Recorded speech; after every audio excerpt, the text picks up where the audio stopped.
Hello, good आवाज आ रही morning है? सर। Yes sir.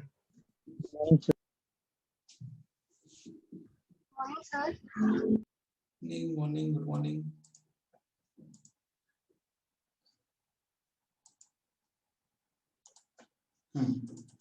ठीक है। आज हम लोग बात करने वाले थे रिलीजियस मूवमेंट की, है ना, धार्मिक आंदोलन। तो रिलीजियस मूवमेंट पे बात करेंगे सीधे सीधे।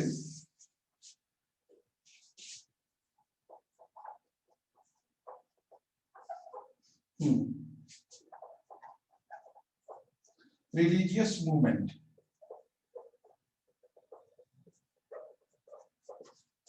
ठीक है। रिलीजियस मूवमेंट यानी धार्मिक आंदोलन। धार्मिक आंदोलन, कल मैंने आपको बताया था कि जो हमारे रिलीजियस मूवमेंट हैं वो तीन पीरियड में मिलते हैं। तीन पीरियड में।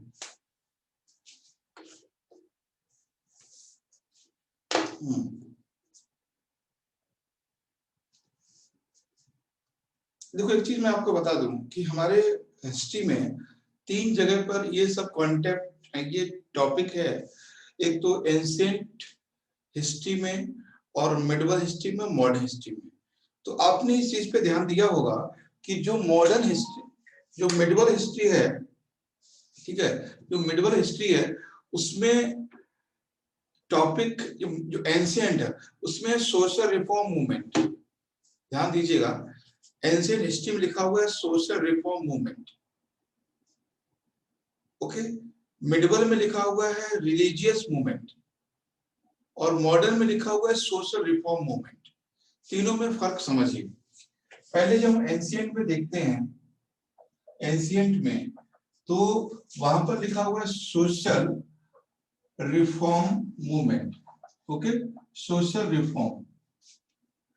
और जब हम मिडवल में देखते हैं, मिडवल में तो ये लिखा हुआ है रिलीजियस, तो यहां पर लिखा हुआ है रिलीजियस, रिलीजियस मूवमेंट। और फिर जब हम लोग देखते हैं मॉडर्न पीरियड में, तो मॉडर्न पीरियड में भी लिखा हुआ है social reform movement. Okay, social reform movement, इस तरह से टॉपिक दिया हुआ है। तो एक चीज आप समझिए यहाँ पे कि क्या रीजन है कि एंशिएंट पीरियड में सोशल रिफॉर्म मूवमेंट कहते हैं, और मिडवल पीरियड में इसको रिलीजियस मूवमेंट कहते हैं, और फिर मॉडर्न में इसको सोशल रिफॉर्म कहते हैं। बात समझिए कि जितने भी यहाँ पर एंशिएंट की बात करें, महावीर, बुद्ध, जैन, इन्होंने कोई नया धर्म शुरू नहीं किया था। हालांकि लोगों ने बोल दिया गया बुद्धिज्म और जैनिज्म। इन्होंने जो वैदिक कल्चर है उसके अंदर जो भी चीजें रिजिडनेस में थी उनका इन्होंने केवल अपोज किया है। यानी जो चीजें वैदिक कल्चर में अलाउ नहीं थी, या जैसे discrimination against women, discrimination against caste, वर्ण सिस्टम, तो जो चीजें वैदिक कल्चर में रिजिड में थी, या जो वैदिक कल्चर में लगता था ये गलत है, उनका इन लोगों ने अपोज किया था केवल। इसलिए इनको सोशल रिफॉर्म मूवमेंट कहा गया। कभी ना तो जैन ने बोला, ना ही बुद्ध ने कि भगवान कोई दूसरा है।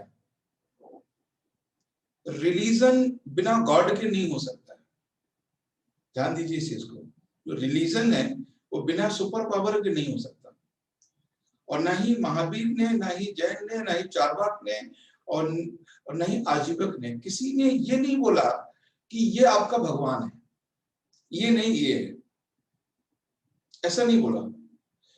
जितने भी थे ये वैदिक कल्चर के जो निगेटिव एस्पेक्ट से उनके अगेंस्ट थे। हालांकि लोगों ने आके जैनिज्म, बुद्धिज्म, आजीवक नाम रखा है। तो जब आप डीपली इसको समझोगे वर्ड को कि क्यों ये सोशल रिफॉर्म है, क्यों ये रिलीजियस मूवमेंट है। सोशल रिफॉर्म का मतलब ये है कि जो चीजें पहले से चल रही हैं, ध्यान समझिए, जो चीजें आपकी पहले से चल रही हैं उसी के अंदर पॉजिटिव चेंज करना। सोशल का मतलब ये है ना, सामाजिक सुधार। जो प्रेजेंट में सोसाइटी है उसके अंदर जो भी निगेटिव एस्पेक्ट है उनको पॉजिटिव चेंज करना, ये होता है सोशल रिफॉर्म, है ना, सोशल रिफॉर्म। शायद ही आपने कभी भी, कबीर ने हिंदू धर्म की बुराई की है, कबीर ने इस्लाम की भी बुराई की है, ठीक है। सूरदास ने, जितने भी ये समय जो पीरियड है वो किसी न किसी भगवान से जुड़े हैं। क्या कभी महावीर ने ऐसा कुछ बोला है कि वैदिक कल्चर गलत है? क्या कभी बुद्ध ने बोला है ऐसा? क्या कभी आजीवक ने बोला है? नहीं, वो रिलीजन को जाते ही नहीं थे, कभी नहीं गए। कभी आप ध्यान से देखोगे जैनिज्म को, जैनिज्म में लेकिन कभी, सर एक जैनिज्म तरह में, से एथिस्ट रिलीजन था ना सर, वो तो गॉड को नहीं मानते थे, आपने बताया। मतलब उन्होंने केवल जो सोसाइटी में निगेटिव चीजें हैं उनकी बात की है। उन्हें खुद नहीं पता भगवान है या नहीं है, उन्हें खुद नहीं पता। तो ये चीजें हैं। तो क्या होता है ना, जब हम अगर किसी ऐसी सोसाइटी में पहुंच जाएं जहां पर कोई गॉड का कॉन्सेप्ट ना हो, तो वहां पे अगर कुछ चीजें निगेटिव है, जैसे मान लीजिए कि अगर चाइल्ड मैरिज वहां पे हो रहा है, तो सबसे पहले आप चाइल्ड मैरिज का अपोज करोगे कि नहीं यार, 13 साल की 10 साल की उम्र में बच्चे की शादी करना गलत है, ठीक है। फिर आप सती प्रथा देखते हो, उसका आप अपोज करोगे। फिर आप अनटचेबिलिटी देखते हो, उसका अपोज करोगे। तो ये सब सारी चीजें जैनिज्म में थी, बुद्धिज्म में थी, आजीवक में थी। और वही चीज आके यहाँ पर राजा राम मोहन राय ने की है, ईश्वर चंद्र विद्यासागर ने की है, विवेकानंद ने की है, दयानंद सरस्वती ने की है। वही चीज यहाँ पर की है। जो सोसाइटी में निगेटिव एस्पेक्ट हैं उनको पॉजिटिव करने की कोशिश की। उन्होंने कोई नया रास्ता नहीं दिया, कोई भी नहीं दिया। एक बार क्वेश्चन भी आया था यूपीएससी में कि तीनों को समझ लीजिए, तीनों को, चारों को, महावीर, जैन, आजीवक, चारवाक, दयानंद सरस्वती और राजा राम मोहन राय, ईश्वरचंद्र विद्यासागर, इन्होंने किसी ने भी वेद की आलोचना नहीं की है। क्वेश्चन यूपीएससी ने यही पूछा था कि दयानंद सरस्वती ने वेदों की आलोचना की है? कभी नहीं की है, कभी नहीं की है। क्योंकि वो लोग जानते हैं कि वेद गलत नहीं हो सकते, उनको पता है। तो उन्होंने जो सोसाइटी में नेगेटिव चीजें उनको चेंज करने की कोशिश की है। मैं ये बता रहा हूँ इसलिए कि कहीं आपसे क्वेश्चन आ जाए और पूछेगा कि वेदों ने, बुद्ध ने वेदों की आलोचना की है, या बुद्ध ने वेदों को, या महावीर ने, या विवेकानंद ने, या ईश्वर विद्यासागर ने वेदों को गलत बताया है, या आलोचना की है, या अर्थहीन बताए हैं? किसी ने नहीं बताया, क्योंकि ये लोग कोई रिलीजियस मूवमेंट नहीं चला रहे थे, ये लोग सामाजिक आंदोलन चला रहे थे। और सामाजिक और धर्म में फर्क होता है। लेकिन बुद्धा ने एक्सेप्ट भी नहीं किया था सर गॉड को। कोई चीज, उसको आचार्य जी ने बोला था कि गॉड कौन है, वो वहां पर चुप होते थे सर। उन्हें कोई लेना देना नहीं। सपोज करो आप जाते हो किसी राजस्थान की ट्राइबल कम्युनिटी में, सपोज कीजिए, और आप वहां के लोगों से बात करते हो, मिलते हो, तो क्या आप उनको ये कहोगे कि दुर्गा जी को मत मानो, शंकर जी को मानो, या शंकर जी को मत मानो, बुद्ध को मानो, या बुद्ध को मत मानो, नमाज पढ़ो? ऐसा कुछ कहेंगे? नहीं। सबसे पहला आपका फोकस ये होगा कि जो उनके बच्चे पढ़ रहे हैं कि नहीं पढ़ रहे हैं, कहीं चाइल्ड मैरिज तो नहीं हो रहा है, उनके अंदर सोशल डिस्क्रिमिनेशन तो नहीं है ना, उनके यहाँ, उनके यहाँ सती प्रथा तो नहीं है। सबसे पहले उन पे अटैक करोगे ना आप, या आप ये बोलोगे कि आपके घर में जो मूर्ति है उसको निकाल दो? अरे किसी की भी करो। मतलब समाज में, सोसाइटी में एक वर्ड है ना, सोशल रिफॉर्म। उस सोशल रिफॉर्म में रिलीजन नहीं आता है। आप किसी अपने जूनियर से, या किसी रिश्तेदार से, या किसी दोस्त से बात करते हो, अगर वो गलत चीजें कर रहा है तो कभी आप कहते हो यार तुम किसकी पूजा करते हो? नहीं। सीधे जो वो गलत काम कर रहा है उसके लिए आप मना करते हो। आप ये नहीं कहते हो कि तुम्हारा नाम खान है, तुम्हारा नाम प्रसाद है, ये खान करके प्रसाद करो, प्रसाद करके खान करो। ऐसा होता है कभी? नहीं। अगर वो शराब पी रहा है तो शराब को पीने की आप मना करोगे, ना कि ये बोलो कि धर्म चेंज करो अपना। ठीक, तो ये चीजें काफी ब्रॉड लेवल पे हैं। जब आपके प्रीलिम्स में क्वेश्चन आएंगे तो ये समझ में आएगा, क्योंकि अगर आप एनसीईआरटी में देखोगे तो साफ लिखा हुआ है सोशल रिफॉर्म, और सोशल और रिलीजन बहुत अलग होता है। समाज की बुराइयां, समाज में लोग किस तरह से रहते हैं, वर्ण व्यवस्था है या नहीं है, कास्टिज्म है या नहीं है, अनटचेबिलिटी है या नहीं है, चाइल्ड मैरिज है या नहीं है, विडो की कंडीशन क्या है, ठीक है, क्या सती प्रथा है, नहीं है, जो फीमेल है उसका रेस्पेक्ट है या नहीं है ना? ये है सोसाइटी। ठीक, तो ये चीज ध्यान रखना। और आप वहां पे ढूंढने लग जाते हो कि यार पता नहीं दयानंद सरस्वती ने ऐसा बोला था कि नहीं बोला था, उसमें उलझ जाते हो। जबकि जो वेद हैं वो धर्म है, और दयानंद सरस्वती कोई भी हो, चाहे वो इस समय के लोग हों चाहे वो इस समय के लोग हों, इन दोनों लोगों ने कभी भी गॉड पे कोई क्वेश्चन नहीं किया है। यहाँ भी नहीं किया है, यहाँ भी नहीं किया है, ना यहाँ कोई मतलब है ना यहाँ कोई मतलब है। ठीक है, कोई मतलब नहीं, कभी नहीं। कभी बहुत बहुत सिंपल सी बात बोलते हैं, खैर बहुत दूर क्यों जाते हो, आप अंबेडकर साहब को ले लीजिए या गांधी जी को ले लीजिए। आप मानते हैं कि ये हमारे सबसे लेटेस्ट सोशल रिफॉर्मर हैं, कभी इन्होंने ऐसा बोला है? रिलीजन पे बात ही नहीं की, इन्हें कोई मतलब नहीं था आप किस धर्म को फॉलो करते हैं, कभी नहीं था। ठीक है, तो ये चीजें हैं। खैर, ये जो वर्ड समझ में आ गए होंगे आपको कि क्या है। अब भी कोई डाउट हो तो बता दीजिए। तो एम एम एम जी सर, क्या middle period sir, middle period एमएस आवाज नहीं आ रही बिल्कुल तुम्हारी, लीगल मिडल मिडल पीरियड। हाँ, मतलब हमने कहा कि एंशिएंट पीरियड में यानी प्राचीन भारत में, मिडवल यानी मध्य भारत में, और मॉडर्न इंडिया यानी आधुनिक भारत में। आधुनिक, मध्यकाल और प्राचीन, ये था। खैर, अब हम बात करते हैं यहाँ पर प्रीलिम्स का क्वेश्चन आपका इतने में हो जाएगा।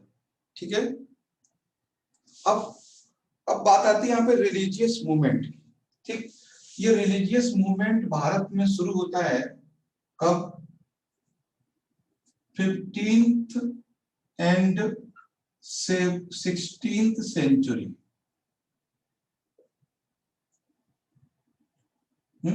16th सेंचुरी, तो यानी 15वीं और 16वीं सदी में ये शुरू होता है भारत में धार्मिक आंदोलन। ठीक, और इंडिया में सबसे पहले धार्मिक आंदोलन शुरू हुआ वो था दक्षिण Bharat, south India, south India. ठीक है, भारत में धार्मिक आंदोलन दक्षिण भारत में शुरू हुआ। क्लियर है? और ये दो पार्ट में शुरू हुआ था रिलीजियस मूवमेंट, दो पार्ट में। पहला हिंदुइज्म या हिंदू रिलीजन, वैसे बहुत ज्यादा अच्छा वर्ड नहीं है हिंदू रिलीजन, ठीक है। उसके बाद है इस्लाम, ठीक है, दो वर्ड में, यानी इसको ब्राह्मणिज्म कह सकते हैं और इसको वैदिक कल्चर भी कह सकते हैं, लेकिन नॉर्मली भाषा में हिंदू रिलीजन और इस्लाम रिलीजन दोनों में ये चेंजेस हुए। हिंदू रिलीजन में आप क्या लिखे हैं सर उसके बाद? अरे भाई, हिंदू लिखे हैं और इस्लाम लिखे हैं, ठीक है, हिंदू धर्म और इस्लाम धर्म दोनों में। एक सीधा सा कॉन्सेप्ट बताते हैं कि इस समय 16 से 15 सेंचुरी में क्या कॉजेस थे। तो कॉजेस लिख लीजिए, causes of religious movement in 15th century. Causes of religious movement in 16th century. 16वीं शताब्दी में या 15वीं शताब्दी में धार्मिक आंदोलन के कारण क्या थे?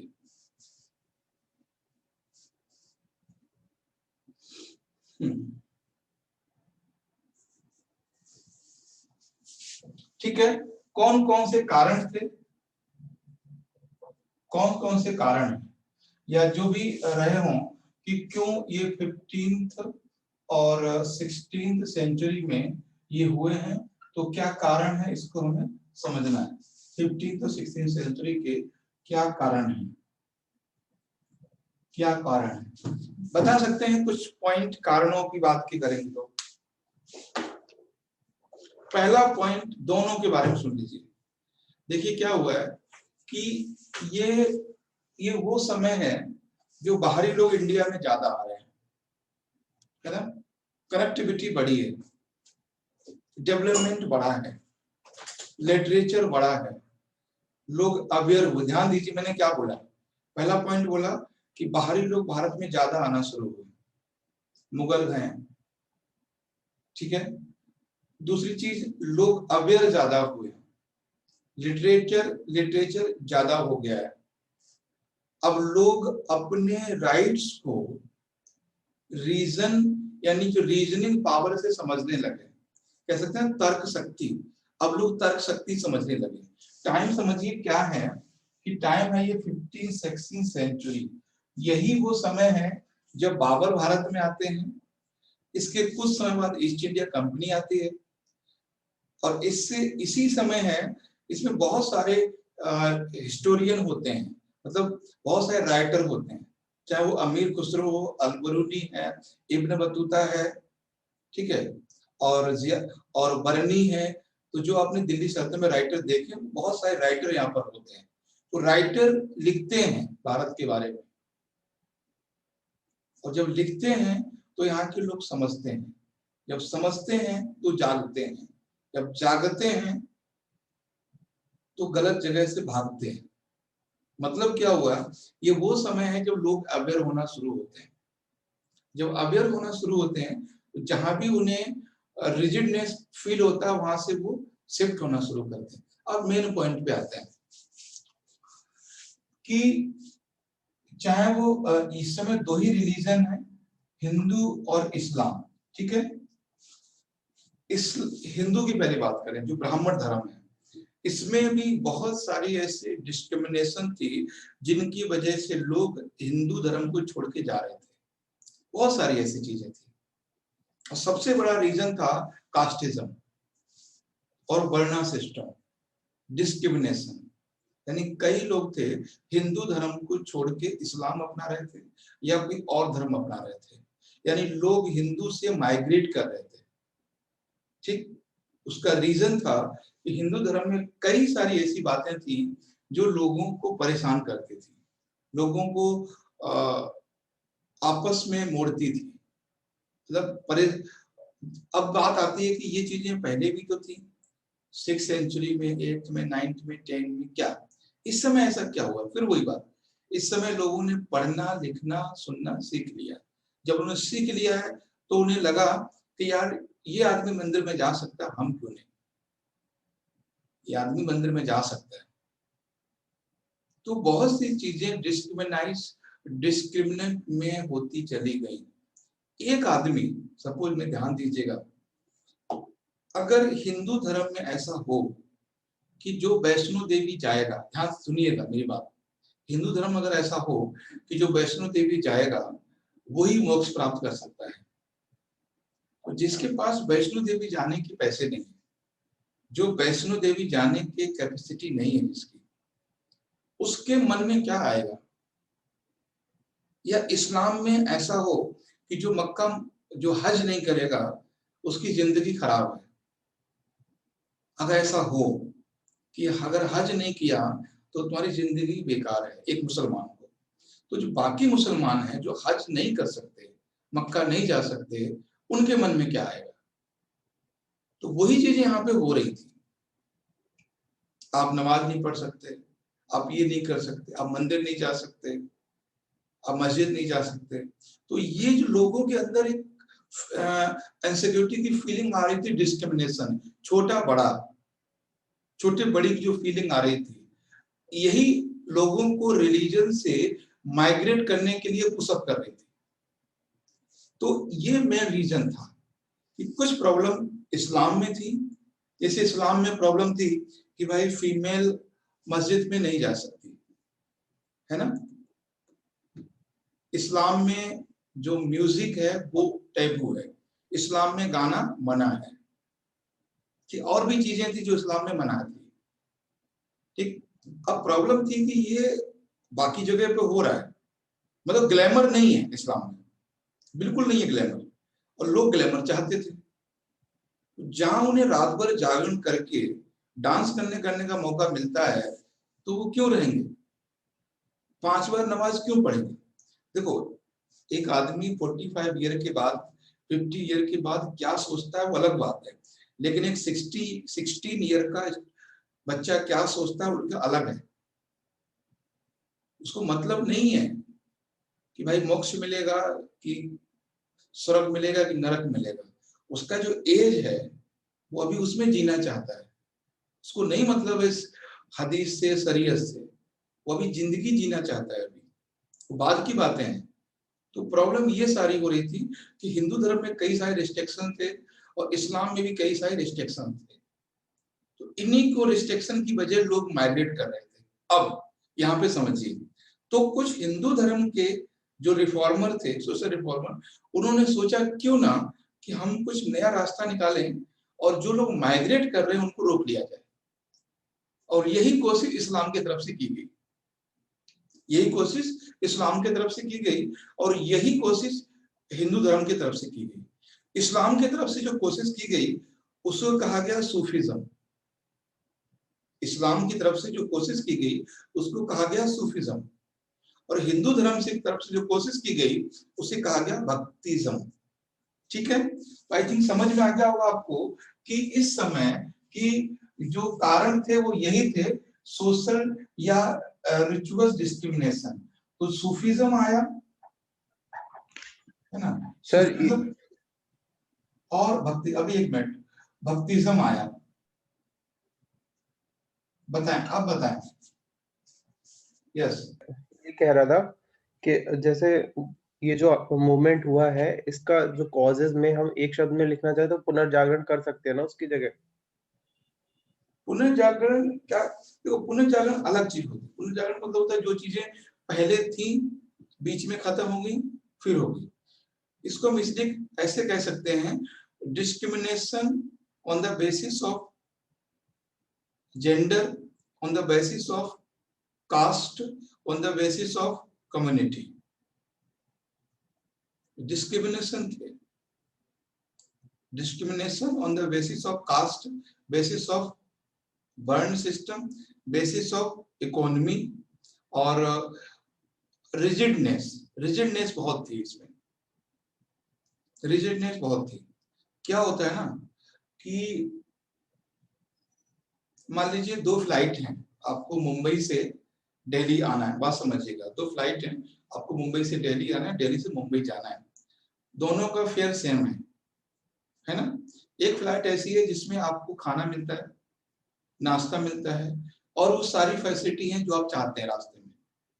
और एक फ्लाइट ऐसी है, खाना भी नहीं है, चाय भी नहीं है, पानी भी अपने घर से ले जाओ, किसमें जाना पसंद करोगे, है ना। उस फ्लाइट में जिसमें खाना भी है, नाश्ता भी है, पानी भी है, सारी सुविधाएं हैं, टीवी भी लगी हुई है आगे, उस फ्लाइट में आप जाना पसंद करोगे, ना कि उस फ्लाइट में जो पानी भी घर से ले जाना पड़े।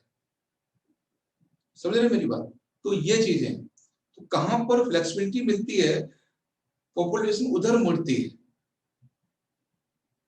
उधर मुड़ती है। और ये अभी से नहीं है, ये बहुत पहले से है, ये बुद्धिज्म जैनिज्म के समय में भी है। जैसे वैदिक कल्चर में एक सोमरस का जिक्र आता है, सोमरस। तो बुद्ध से कहा गया, लोगों ने कहा कि जो वैदिक कल्चर में है, जो ब्राह्मण धर्म के लोग हैं वो सोमरस पीते हैं, तो सोमरस पीने के बाद सोमरस क्या है, नशा है, शराब की तरह है। तो उस सोमरस की वजह से हमारे यानी बौद्ध धर्म के लोग, कई लोग हैं जो उस धर्म में जा रहे हैं। तो क्या करना चाहिए? बुद्ध से ये बात बोली है, उपाली आनंद ने किसी ने बोली है कि भगवान ये जो लोग हैं, कुछ लोग हमारे बौद्ध धर्म वाले उसमें जा रहे हैं और उसका रीजन ये है सोमरस, तो क्या हमें इसको अनुमति देनी चाहिए कि नहीं अपने संघ में? वहां पर बुद्ध बोलते हैं कि हाँ, इसको अनुमति दी जानी चाहिए, दी जा सकती है, मगर लिमिट में, और इसको वनस्पति के रूप में हम ले सकते हैं। जो भांग या धतूरा है उसको उन्होंने एक्सेप्ट कर लिया है। तो ये चीजें बुद्ध भी झुके हैं इसके सामने, ग्लैमर के सामने, ऐसा नहीं है। बुद्ध भी झुके हैं गौतमी के सामने। पता है ना, पहली महिला कौन है? गौतमी। तो बुद्ध ने बोला था कि जो धर्म 1500 साल चल सकता था, अब उसका 1/3 समय रह गया, यानी अब सिर्फ ये 5 साल चलेगा, 500 साल। बुद्ध ने ये बात बोली है। तो मतलब क्या है कि जो चीजें होती हैं आसपास हमारे, उसके हिसाब से हमें ढलना पड़ता है। तो ये लोग तो खैर, यानी पहले के लोग भी झुके हैं। कभी आपको क्वेश्चन पूछे कि महावीर या बुद्ध ने कहीं पर समझौता किया है, तो बिल्कुल किया है। बुद्ध ने तो किया है, 2 जगह पे किया है। पहले उन्होंने बोला था कि महिलाओं को बौद्ध संघ में शामिल नहीं करेंगे, उन पे दबाव डाला गया, उन्होंने शामिल किया। फिर दूसरा दबाव था उनके ऊपर कि जो सोमरस है या नशीला पदार्थ है उसको हम इजाजत नहीं देंगे, वो भी उन्होंने दी। ठीक है, वो भी उन्होंने दी।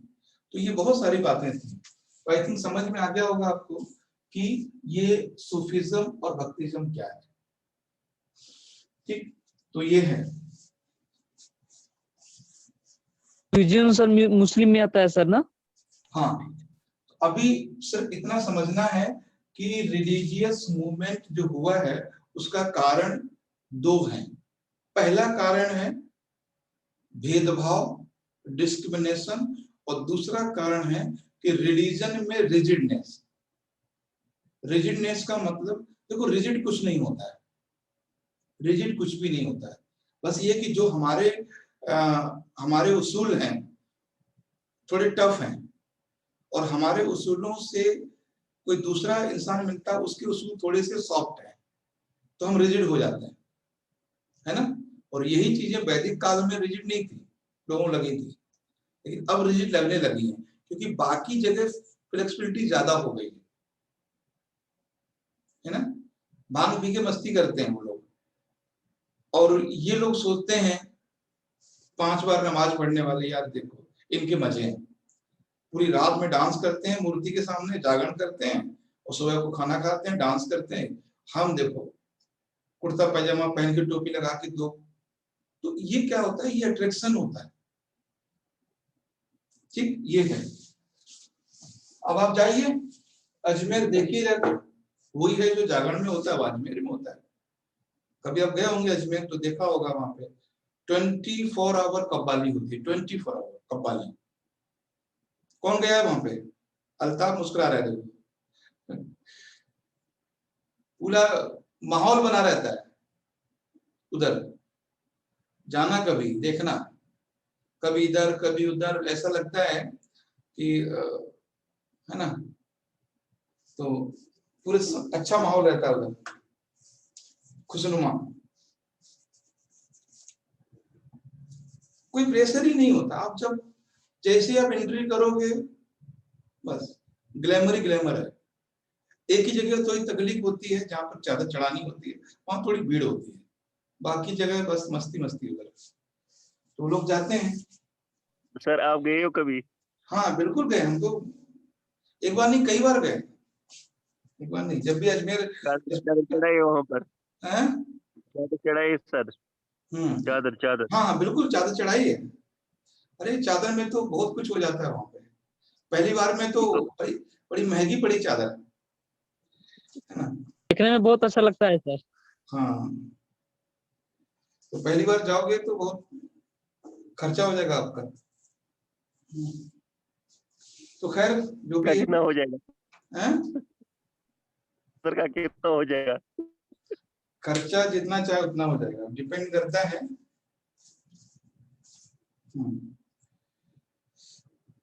अजमेर में और बनारस में कोई फर्क नहीं है ना? अजमेर शरीफ में यस सर। और बनारस के घाट में कोई फर्क नहीं है। मूवी देखना काशी, ज्यादा फर्क नहीं है। काशी में पंडे लूटते हैं, वहां पे वो कभी जाना तो ये चीज फील हो जाएगी आपको बहुत। तो आपके पास पैसा है या नहीं है वो उन्हें वो निकलवा लेते हैं, और आपको इतने भारी भरकम उर्दू वर्ड आप पे मारेंगे, है ना? हम लोग तो कभी कभी उर्दू बोलते हैं, वो तो हर समय बोलते हैं। जिले लाई जहापना से लेकर आपको सब में जोड़ देंगे। और पता चल गया दिल्ली से आए हैं तो सीधे बोलेंगे आईने अकबरी, अकबर के दरबार से आए हैं, तो समझ लीजिए फिर दिल्ली का नाम ले दिया आपने, ऐसी जगह का नाम ले दिया जहां कुछ रहा है। आपने यूपी का नाम ले दिया, सीधे बदायूं से जोड़ देंगे। दिल्ली का नाम ले दिया तो सीधे अकबर से जोड़ देंगे, है ना? तो जहां से लोग हैं आप वहां से जोड़ देंगे। तो मैं क्या तो सर बदायूं का नाम नहीं लूंगा। हाँ, बदायूं का नाम नहीं लेना है, बदायूं से बहुत गहरा रिश्ता उन लोगों का है। ठीक, तो खैर ये है। अब देखते हैं यहाँ पे भक्ति आंदोलन की बात कर लेते हैं, ठीक है? भक्ति मूवमेंट।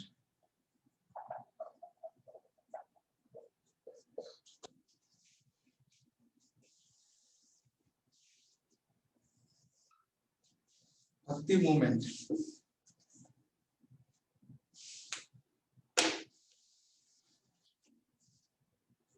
पहली बात, भक्ति आंदोलन शुरू होता है 15th सेंचुरी में, ठीक है? 15th सेंचुरी में कहां पर? दक्षिण भारत में, साउथ इंडिया में, ठीक है? दक्षिण भारत में शुरू होता है और उसको शुरू करते हैं रामानुज, ठीक है? रामानुज। तो भक्ति आंदोलन 15th सेंचुरी में दक्षिण भारत में शुरू होता है और उसको रामानुज शुरू करते हैं। अब एक वर्ड हम समझ लेते हैं कि व्हाट इज द भक्ति, ठीक है? ये भक्ति का मतलब क्या होता है? ऐसे ही है ना भक्ति, ठीक है? इबादत। हाँ, इबादत। हाँ, इबादत, हाँ वही कह सकते हैं। देखो एक चीज ध्यान रखना है, एक वर्ड होता है वर्शिप, है ना? वर्शिप माने पूजा, इसको उर्दू में कहते हैं इबादत। इबादत। तो भक्ति और वर्शिप में डिफरेंस समझिए आप। भक्ति और वर्शिप में, ये भक्ति क्या था और वर्शिप से कैसे अलग है? अगर हम किसी भी मंदिर में जाके, ध्यान समझिएगा, अगर हम किसी भी मंदिर में जाके किसी मूर्ति के सामने हम पूजा करते हैं या धार्मिक क्रिया करते हैं तो वो वर्शिप यानी पूजा कहलाती है। ध्यान समझिए, अगर हम किसी मूर्ति के सामने, किसी मंदिर में, किसी भगवान के सामने अगर हम पूजा अर्चना या कोई भी धार्मिक क्रिया करते हैं तो वो वर्शिप कहलाता है, ठीक? इसे मान लीजिए अगर हम यज्ञ कर रहे हैं तो यज्ञ क्या है? पूजा है, संस्कार है। हम भगवान को माला चढ़ा रहे हैं तो वो संस्कार है। भगवान के सामने बैठ के हम इबादत कर रहे हैं उसकी, तो वो तो वर्शिप है। और भक्ति का मतलब क्या है? भक्ति का मतलब है कि उस भगवान की इबादत हम मन से कहीं भी कर सकते हैं। उसके लिए हमें मंदिर जाने की जरूरत नहीं है, उसके लिए हमें किसी मूर्ति की जरूरत नहीं है, उसके लिए हमें किसी धार्मिक क्रिया की जरूरत नहीं है। तो भक्ति मन से होती है, इबादत है, किसी का सम्मान करना दिल से, किसी की मन से पूजा करना, ये भक्ति है। अब देखिए क्या था, अब ये अल्टरनेट कैसे था? इस वर्शिप के लिए, इस पूजा के लिए आपको मंदिर जाना पड़ता था, ठीक है? मंदिर जाना पड़ता था, इसके लिए आपको यज्ञ करने पड़ते थे, ठीक है? इसके लिए आपको यज्ञ करने पड़ते हैं। अब एक शूद्र मंदिर नहीं जा सकता, तो वो वर्शिप नहीं कर सकता, लेकिन अब वो भक्ति कर सकता है। अब जो व्यक्ति मंदिर नहीं जाने दिया जाता है उसको कैसे रिलीजन में जोड़े रखना है, तो वो माध्यम है भक्ति कि कोई दिक्कत नहीं है, ये लोग नहीं जाने दे रहे, कोई बात नहीं बेटा, तुम भजन करो लेकिन रहो इसी में। उनको बोला गया तुम भजन करो, मन से करो, तुम्हारे पास पैसा नहीं है वैष्णो देवी जाने का, कोई बात नहीं, भगवान कण कण में है, यहीं बैठ के पूजा करो, अपने घर में करो। ये थी भक्ति।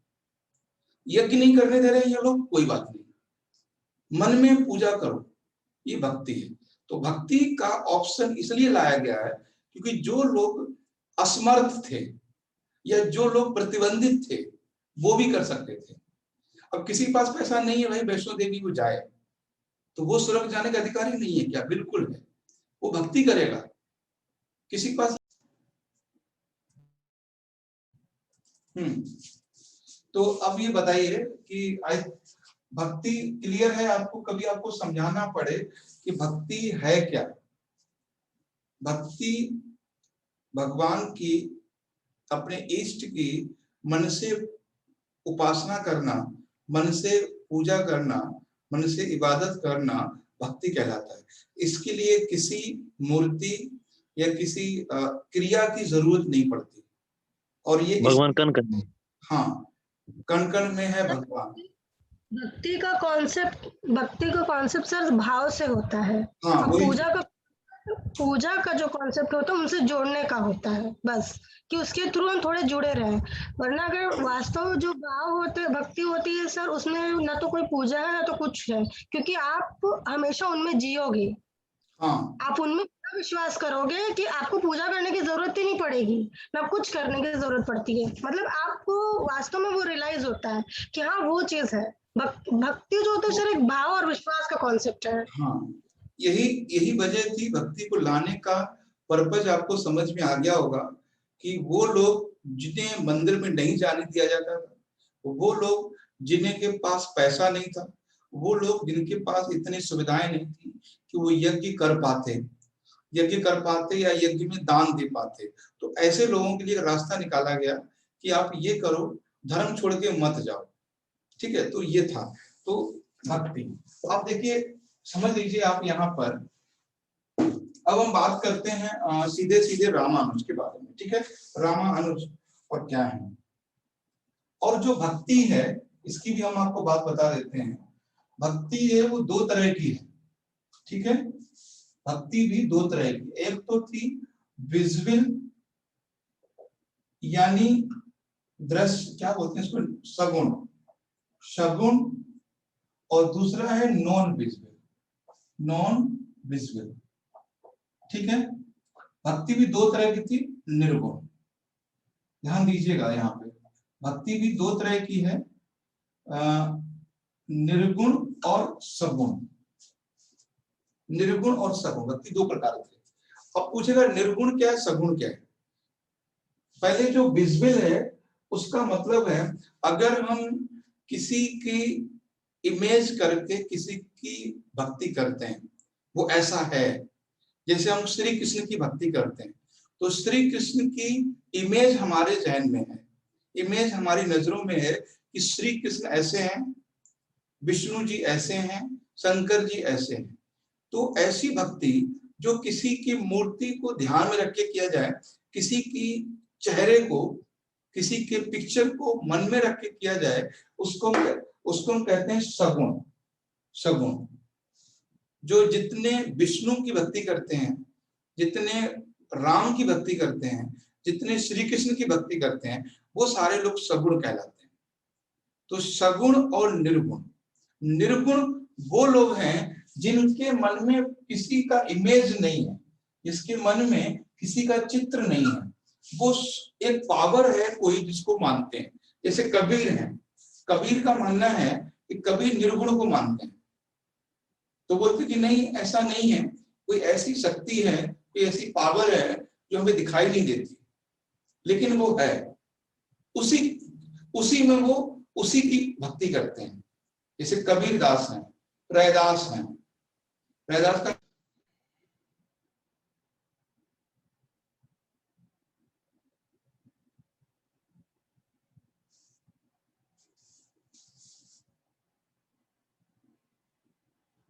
हाँ ठीक है, चलिए कट गया था।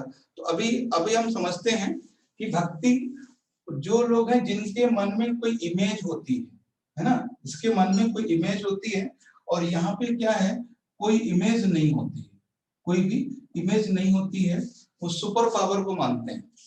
सुपर पावर कोई है, जैसे रैदास हैं, तो और कबीर दास जी हैं। कबीर दास ने कभी नहीं बोला कि आप श्री कृष्ण की पूजा कीजिए और राम की कीजिए। तो कुछ लोग वो हैं जो इमेज की पूजा करते हैं या कुछ पिक्चर मानते हैं, कुछ लोग वो हैं जो नहीं मानते हैं। ठीक है, तो ये है भक्ति क्या था वो समझ गए, भक्ति के कितने टाइप होते हैं वो समझ गए। अब हम बात कर लेते हैं सीधे सीधे रामानुज। रामानुज देखो, रामानुज जो है, इनका टाइम पीरियड लिखना बहुत जरूरी है। टाइम पीरियड, तो रामानुज का जो टाइम पीरियड है वो है 1017 एडी से, ठीक है, 1137, ठीक है। तो ये रामानुज का टाइम पीरियड है। और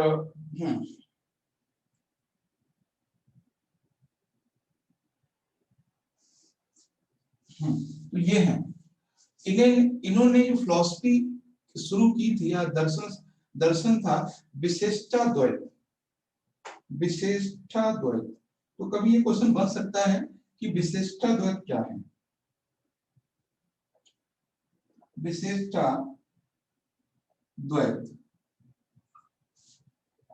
विशिष्टाद्वैत, ठीक है। तो विशिष्टाद्वैत रामानुज ने शुरू किया था, विशिष्टाद्वैत। अब देखिए, सगुण निर्गुण वो तो बात ठीक है। दक्षिण भारत में जो रिलीजियस मूवमेंट है वो दो पार्ट में बटा हुआ है, दो पार्ट में, ठीक है। एक पार्ट में रामानुज के समय, एक पार्ट में वो लोग हैं जो नैनार हैं, नैनार, और एक वो हैं जो अलवार हैं, ठीक है, अलवार हैं। तो नैनार और अलवार जानते हैं क्या है? बहुत बार क्वेश्चन पूछा गया, नैनार कौन है, अलवार कौन है?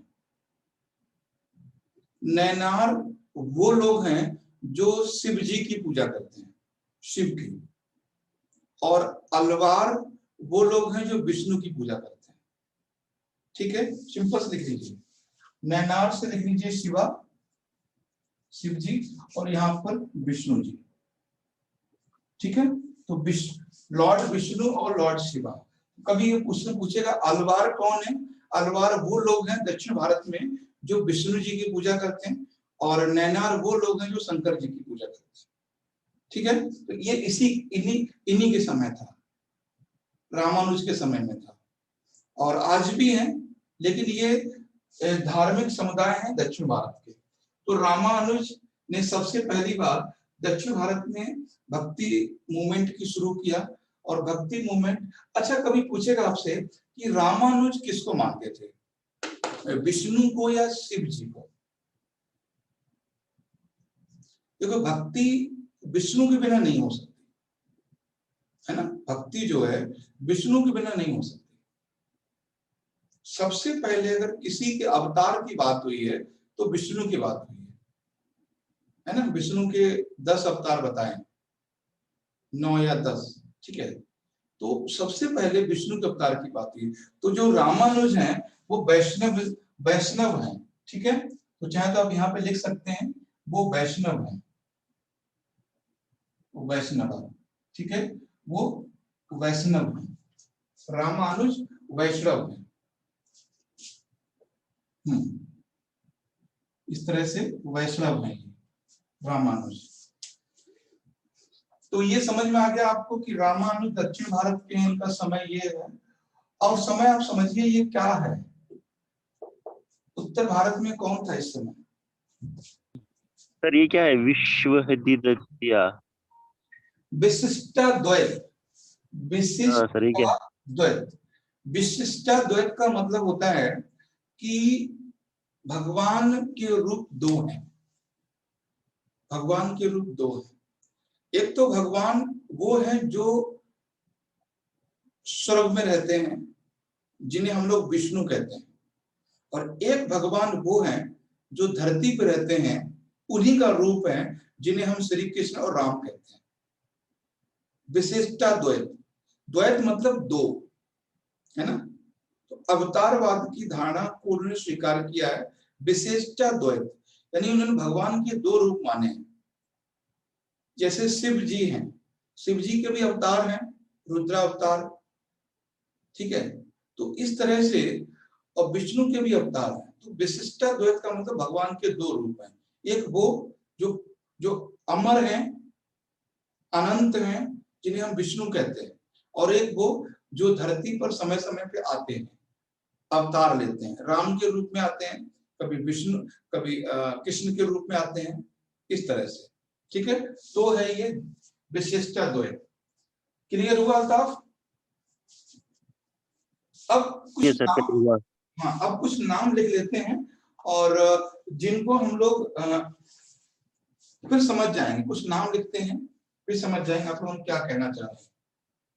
देखो, एक तो है रामानुज, ठीक है, रामानुज। रामानुज के जो शिष्य हैं वो है रामानंद, रामानंद, ठीक है। रामानंद के शिष्य हैं कबीर, रामानंद के शिष्य हैं कबीर। तो ये इस तरह से पीढ़ी चलती है। तो पहले हम नाम लिख लेते हैं, कौन कौन से संत हैं भक्ति मूवमेंट में, फिर हम लोग उनके बारे में समझ लेंगे। रामानुज, रामानंद, कबीर, और उसके बाद है गुरु नानक, गुरु नानक। उसके बाद है इनका चैतन्य। वैसे ज्यादातर आप लोगों को पता होगा इनके बारे में, चैतन्य, भगवान चैतन्य। चैतन्य कहाँ से हैं, बता सकते हैं कोई? उड़ीसा। चैतन्य बंगाल के हैं, ठीक है, बंगाल के हैं। और ये बंगाल उड़ीसा है वही रीजन है। उस समय तो उड़ीसा अलग नहीं था, तो बंगाल रीजन में, बंगाल कह सकते हैं, उड़ीसा कह सकते हैं, और ईस्टर्न बिहार, तो ये है। उसके बाद है मीराबाई, है ना, मीराबाई जानते ही हैं। और उसके बाद है सूरदास, उसके बाद है तुलसीदास,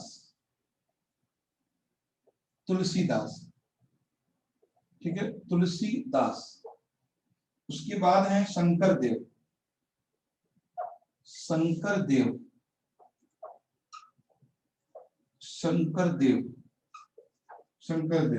और उसके बाद है दादू दयाल, और फिर है त्यागराज। लास्ट क्वेश्चन भी आया इस पे, ठीक है, त्यागराज। उसके बाद है नामदेव, ये बहुत इंपॉर्टेंट है, नामदेव। उसके बाद है इसमें एकनाथ। उसके बाद है तुकाराम, ये इनका काफी इंपॉर्टेंट, सब पे हम बात करेंगे, ठीक है, तुकाराम। उसके बाद है रामदास, ठीक है, ये है। और ये वो लोग हैं जो सिर्फ और सिर्फ भक्ति से जुड़े हुए हैं। बात समझिए मेरी, भक्ति से जुड़े हुए हैं। अभी वो लोग बाकी हैं जो सूफिज्म से जुड़े हुए हैं, वो लोग अभी बाकी हैं जो सूफिज्म से जुड़े हुए हैं। अब मैं ये बात क्यों बता रहा हूँ आपको, अगर आपसे कोई पूछता है कि what is the importance of medieval period, कुछ लोग बोलते हैं कि मिडिवल पीरियड जो है काला युग है, कुछ लोग बोलते हैं कि मध्यकाल भारत है वो अंध युग है। तो आपको लगता है कि मध्यकाल भारत में ये लोग हमें मिल गए, है ना, और भी लोग हैं इसमें लाइन में, ख्वाजा, निजामुद्दीन औलैया, ये सारे लोग हैं। तो आपको लगता है ये ब्लैक एरा है या अंध युग है? नो सर, इसमें बहुत अच्छे अच्छे इंसान आए हैं। ठीक है, अभी हम उनको भी हम जानते हैं, अमीर खुसरो हैं, वर्नी है, ठीक है, और अलबरूनी है, ये लोग हैं। और इसमें सूफी में कितने लोग हैं, ख्वाजा मोइनुद्दीन चिश्ती, निजामुद्दीन औलिया, इसमें और भी बहुत सारे लोग हैं जो यहाँ आपको मिलेंगे। ये सब मिला के सूरदास, तुलसीदास, मीराबाई, कबीरदास, दादू दयाल जैसे लोग हैं यहाँ पे। तो ये सब हमारे मध्यकाल भारत का अचीवमेंट है। कभी आपको लिखना हो कि मध्यकाल भारत का, सर मीराबाई है कि मीराबाई? हाँ सर मीराबाई की मीराबाई? मीराबाई है कि मीराबाई? मीराबाई, सॉरी मीरा है, मीराबाई। मीरा का नाम सुना हो गुजरात राजस्थान में। तो इनके बारे में थोड़ी थोड़ी हम बात करेंगे और ज्यादा तो नहीं कर पाएंगे, और फिर बस इतना बता देंगे ये बहुत इंपॉर्टेंट है, ये आपके लिए काफी इंपॉर्टेंट है पॉइंट, ये मोस्ट इंपॉर्टेंट है, क्योंकि ये वो लोग हैं जो साउथ इंडिया से हैं। इनके बारे में कभी कभी पूछ लेता है। नामदेव, एकनाथ, तुकाराम, रामदास। रामदास को जानते हैं? शिवाजी के गुरु हैं ये, शिवाजी के गुरु, शिवाजी के ये गुरु है रामदास, इसलिए सबका नाम बहुत फेमस है इनका। इनके बारे में हम लोग डिटेल करेंगे, उसके बाद हम सूफीज्म पर आएंगे। और उसमें क्वेश्चन ये भी बन सकता है, who is not related to medieval period. अब वो कभी इसका नाम देगा, कभी यहाँ से कभी यहाँ से, और एक नाम दे देगा उधर से, पश्चिम मतलब प्राचीन भारत से।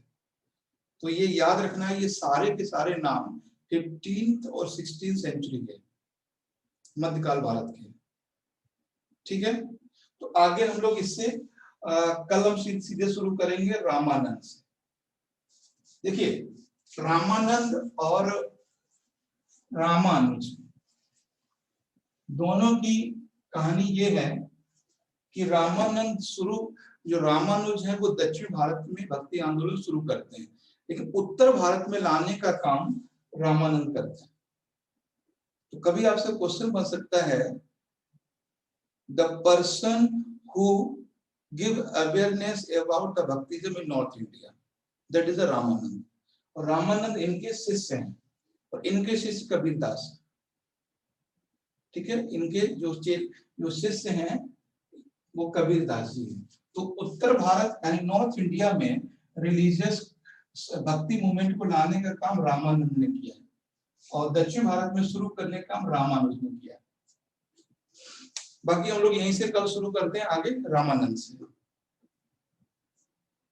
ठीक है। टेस्ट के लिए कितने बजे मिले? 10:30 बजे, ठीक है सर, 10:30।